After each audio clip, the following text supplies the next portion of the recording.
Well, this month, Bangladesh ratified the Hong Kong Convention for the Safe and Sustainable Recycling of Ships. It's big business in Bangladesh, but rights organizations have long voiced concerns about dangerous conditions for workers as well as environmental damage. Tanvir Chowdhury reports from Sitaikunda, near the Bay of Bengal. Bangladesh is one of the world's biggest hubs for ship recycling. After vessels are decommissioned, they're broken down and the parts are repurposed. Guidelines from the International Maritime Organization, known as the Hong Kong Convention, include ways of limiting risk to human health and safety and to the environment. Some recycling yards are already complying with the convention. Within the next 2 years, all the yards in Bangladesh will reach the Hong Kong Convention level, and it will be a strong message to the world that send your vessels to Bangladesh and it will be responsibly recycled. Bangladesh's cheap labor makes it a popular destination for ships at the end of their operational lives.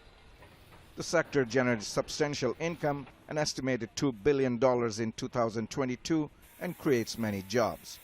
With the boom in construction, there is an increasing demand for iron and steel, and the scrap metal from these dismantled ships are one of the main sources. But according to the International Labour Organization, the industry is among the most dangerous in the world, with high fatality rates, injuries, and workplace-related diseases. Some employees we spoke to are unhappy, but didn't want it to be identified for fear of repercussions. It'd be good if we could have proper safety gear and a clean working environment. Then there'd be less chance of any accidents happening.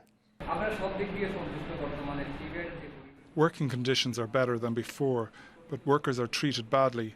We don't get a decent wage or proper healthcare compensation for all the hard labour. Advocacy groups are lobbying for improved working conditions. We really appreciate Bangladesh government has approved the Hong Kong Convention. We also appreciate some of the progressive owners developed their yard as green yard.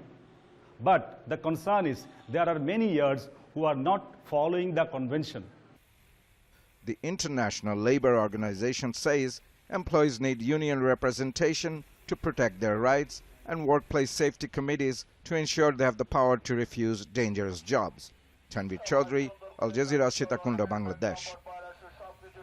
Let's now speak to Sayyida Rizwana Hassan, who's a lawyer of the Bangladesh Supreme Court. With more than 20 years' experience, she advocates for environmental protection. Joining us live from Dhaka, welcome to Al Jazeera. So as we heard in Tanvir's package, while reaping economic benefits for the country, there are still significant environmental concerns as well as concerns when it comes to workplace-related issues. So in your opinion, how much progress has been made in addressing these concerns?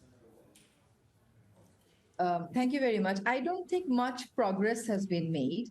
I think the efforts that we see are largely artificial, and the efforts have been taken to impress upon the global community. Look, in some yards there have been development, so we are now a safe hub. I can give you just one statistic. In the first 6 months this year, when import of ship has actually slowed down in Bangladesh because of the economic recession, we have already lost 3 lives. And I am dealing with 40 workers who we suspect have got asbestosis.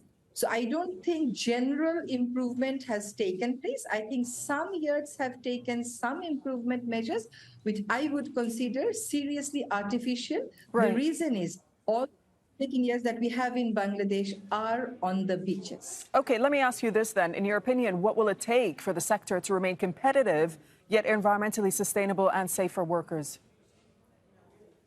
For it to be environmentally sustainable, labor safe, and at the same time to be economically viable, I think every player involved in the sector has to be very honest. It's an international trade, so the ship owners have to be honest. The exporting country has to be honest in providing the inventory of hazardous material. The importing country has to be honest in ensuring that it does not import vessel when it does not have an environmental sound management. We have to ensure that the cash buyers are accountable. One has to understand the very simple fact that if national laws do not work, international law will also not work, because the monitoring mechanism in international law is much weaker than the monitoring mechanism in national laws. That's what I wanted to ask you about, in fact. What sort of monitoring mechanisms are there in place to see whether compliance is being achieved?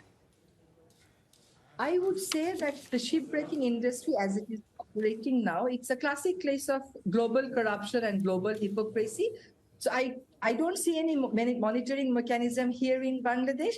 And the monitoring mechanism that the Hong Kong Convention prescribes, it basically puts the fox in charge of the chicken. So I don't think any significant improvement will take place. It will only be covering up the illegalities, the beaching method, the flag of convenience, and the weaknesses in the downstream waste management with some green certificate. I'm not very hopeful.